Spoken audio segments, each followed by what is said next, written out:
We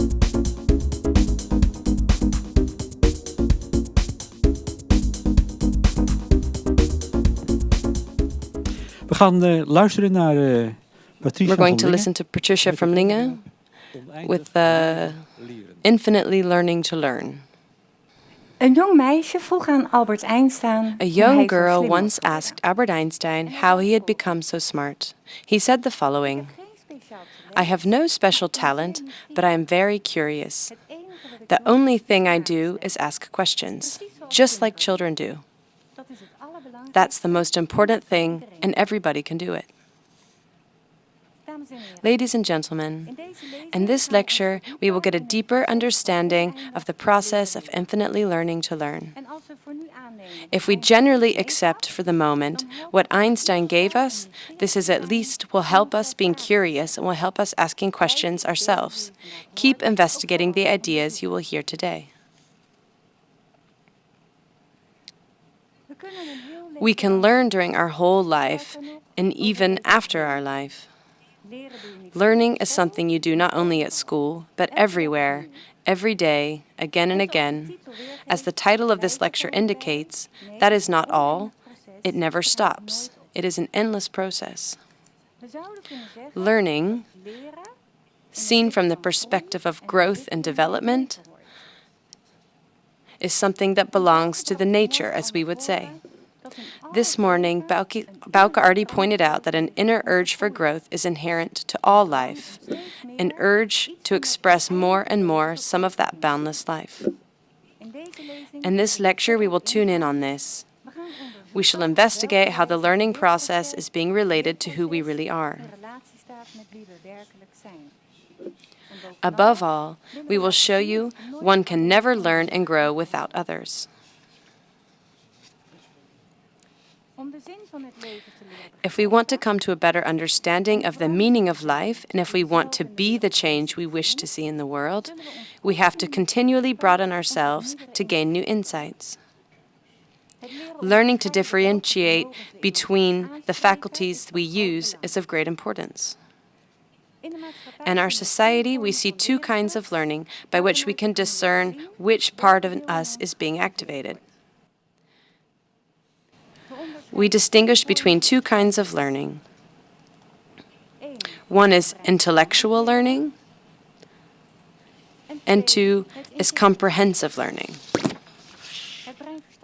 First, intellectual learning means to accept or learn facts or opinions based on conclusions without further investigation of the preceding processes and without asking ourselves why certain conclusions have been drawn. Factual knowledge is being provided from outside. Learning by the intellect is a way of learning we can still see at schools. This includes the well-known drumming into one's head, where, without any appeal to comprehensive learning, certain educational lessons have to be learned by heart, such as mathematical formulas and historical dates. However, by doing this, we limit our faculties by not asking questions anymore, believing those ideas to be true. We take it all for granted and trust others to know better. Comprehensive learning is already a step forward, appealing to the higher aspects in man. We train our comprehension by looking at the background of the foregoing problem to get to the essence of it. Insight is the power to see interrelations, the correlation between cause and effect, in other words, why things happen the way they do. Real causes always originate from consciousness. So that is where the real solution lies. In learning by understanding by the heart, the main focus lies on finding the cause. In other words, we don't look at the conclusion, but examine the way that has resulted in that conclusion. We investigate how things have evolved like that. In that way, we can gain new insights. Wonderment and the want for a greater truth play an important role. In mathematics, it will not be so much about formula, but by our comprehension of some certain regularity, by inquiring the fundamentals. And in history, it will not be all about the historical dates, but about the ideas on which civilizations have been built and how, by change of mentality, also history entered a new phase, like happened, for instance, during the Renaissance in Florence. During this period, the inspiring influence from the old universal wisdom was brought back into life again. By this way of learning, knowledge is not provided from the outside, but extracted from within. After all, we have boundless faculties in ourselves. Summarized, in short, we distinguish two different ways of learning, each of these appealing to different faculties. Intellectual learning mostly appeals to the transient aspects of our consciousness. We behold the world from a personal point of view on which the development is focused. This way of learning is never enduring. After all, we easily forget these petty facts. Comprehensive learning appeals to our comprehension. Our impersonal questions appeal to that part in us which holds that universal wisdom. This way is focused on search for sustainable solutions. By learning to investigate and to independently ponder over problems, we evolve a broader view on life. That way of learning is sustainable. When we really understand, we never forget. You have found a little more truth that nobody can take away from you, which you bring along to your next life. Taking this second way of learning as a starting point, you could say that in fact, it is the reawakening, the reminiscent call to the impersonal aspects of the soul. After all, as stated before, we are a part of the infinitude, which at the same time means we have everything of that infinitude in us. Our personal consciousness only has to remember those powers. Building insight and knowledge of these higher states of consciousness is in fact a process of remembrance.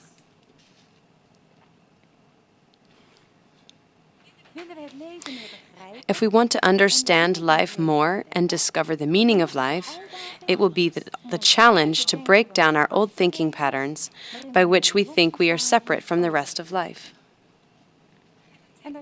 On the other hand, we will build up new thinking habits by which we learn to see life from the perspective that all life matters as far as our thinking faculty can reach.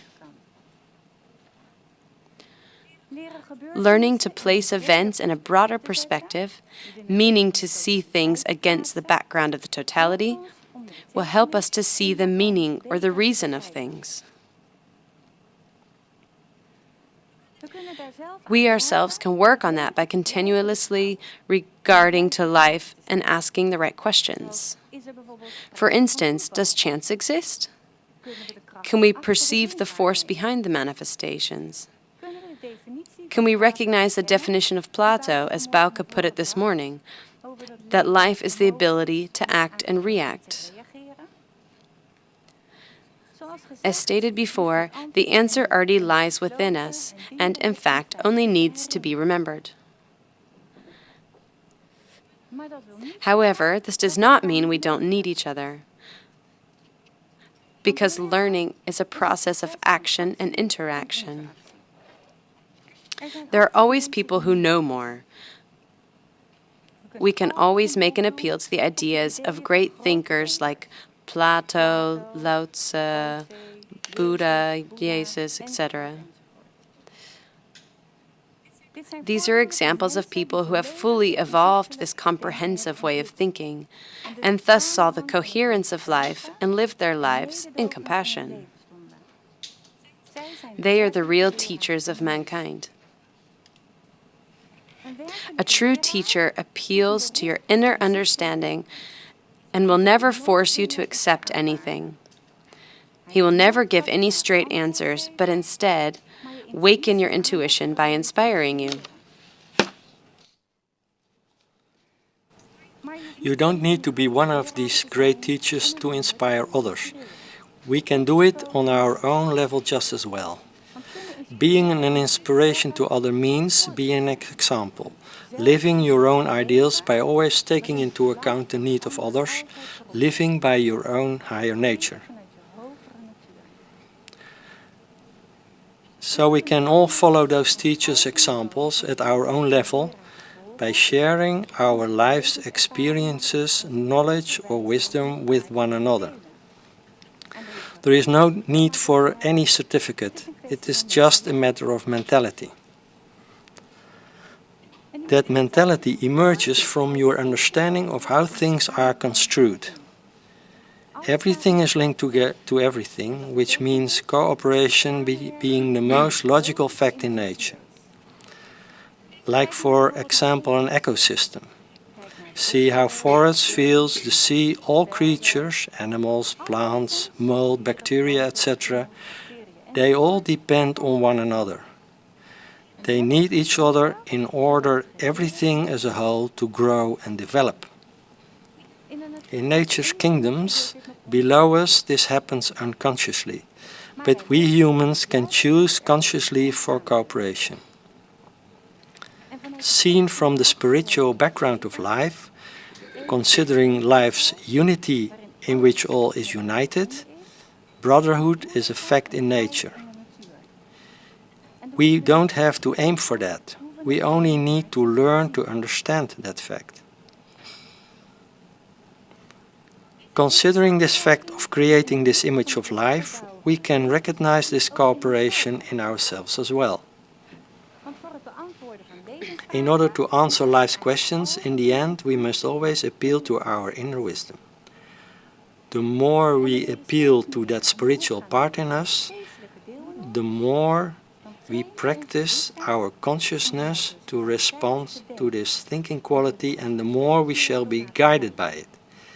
We appeal to our comprehensive way of learning. According to this diagram of the composite constitution of man, we can explain this to you in a better way. See the spiritual part, the soul, and the body part in this composite constitution. The soul is the learning part. For example, if we would like to help someone out of compassion, or when we think about certain questions of life, we focus our thinking faculty on the spiritual part in us, the place where our universal knowledge is located. We tune into spiritual spheres and pick up those ideas with similar qualities. The soul is opening up to the influences of the spirit. But the soul is also able to focus on the body part in which personal matters often prevail.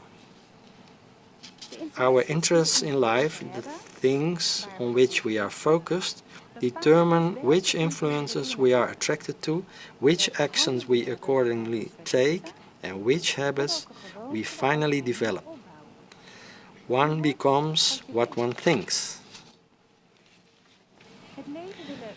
The wish of learning to understand life makes us see the cohesion and underlying relations of life better. Then we can speak of learning with a capital L. More and more we come to understand that brotherhood is a fact in nature. We realize that we are part of a spiritual ecosystem, a system in which all life is cooperating together as a unity. In the next lecture, we will elaborate on that. As we talked about before, one becomes what one thinks. We have developed our own character through that eternity which lies behind us. That makes us who we are today. If we are not satisfied with ourselves, with who we are, it is because of the choices we have made in the past. Choices we would not make based on the wisdom we have today. choices being causes of facts we now have to face. But in return, this matters just as well for positive circumstances. We meet those situations just as we have created them ourselves.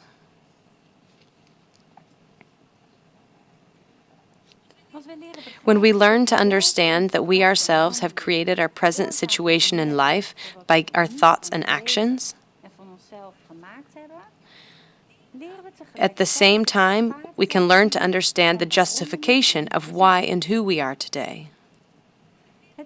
Learning to understand why we have come into some particular situation also makes us learn to understand and accept our responsibility of those circumstances within our own life. Seen from this point of view, genetics is not the cause, but is a result. We ourselves have formed our character, and although the building blocks of the physical vehicle return to us by our parents' assistance, they in fact belong to the reincarnating consciousness itself. So we always inherit ourselves, nothing less and nothing more. We inherit our own created character. But we have many hidden capabilities and talents which have not yet been developed. We can, therefore, become so much more than what we are now. If we would like to change our character, then we should learn how to focus consciously on what or who we really would like to be. We call this self-guided evolution.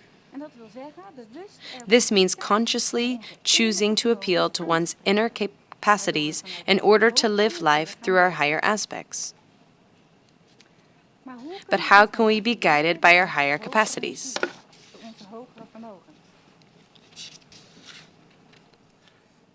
Firstly, by training our imagination, and by that we mean creating a positive view of the world being harmonious and peaceful. Mostly it seems a lot easier to think that what we don't want, such as no war and no poverty and so on. It is the intention, however, to imagine how human beings can think and act from the sense of unity, in which one always considers the importance of unity in order to live all in peace together. For instance, imagine yourself what the world would be like when materials and food could be shared equally among all people of the world. How would we then live? Also, how to take care of migrants? How will we live together when we realize that every creature matters, being part of that one life which we form together? We imagine a life in which every creature gets the possibility to express itself through its higher nature in its own unique way. We help one another in developing this. Keep in mind perfecting this ideal all the time. If we keep perfecting this image and are aware of this vision of life in the back of our mind during the day, our actions and reactions will be tuned onto that. Just like a mother who is expecting and starts programming her life, her actions, being based on the welfare of her child. The most successful way of learning to live according to these ideals lies hidden in daily life. However, disharmonious the world seems to be, we shall always look calm and compassionate for solutions in benefit for the totality. The more we learn ourselves to be guided by our higher aspects of consciousness, the more we educate ourselves in learning. Our knowledge and learning of the unity of life evolves. We come to see the inseparable interconnectedness of life. So if we stay open to all questions, we as human beings and as humanity are faced with, yet perhaps without any suitable solution today, we might come to the point, seen from unity of life, the inseparable connectedness and our influence therein, that change is always possible.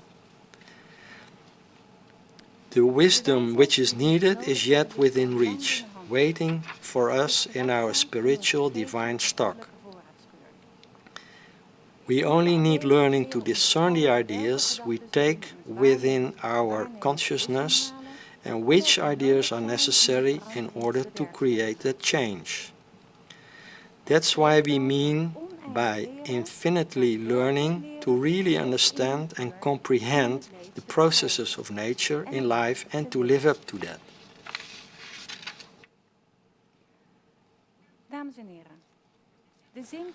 Ladies and gentlemen, the meaning of life is growth, to be more and more able to express one's spiritual capacities. But there is still a more profound meaning of life, and Ella will focus more on that after the workshop. You will hear more about it in the next lecture, The Meaning of Life, Wisdom and Practice. Thank you for your attention.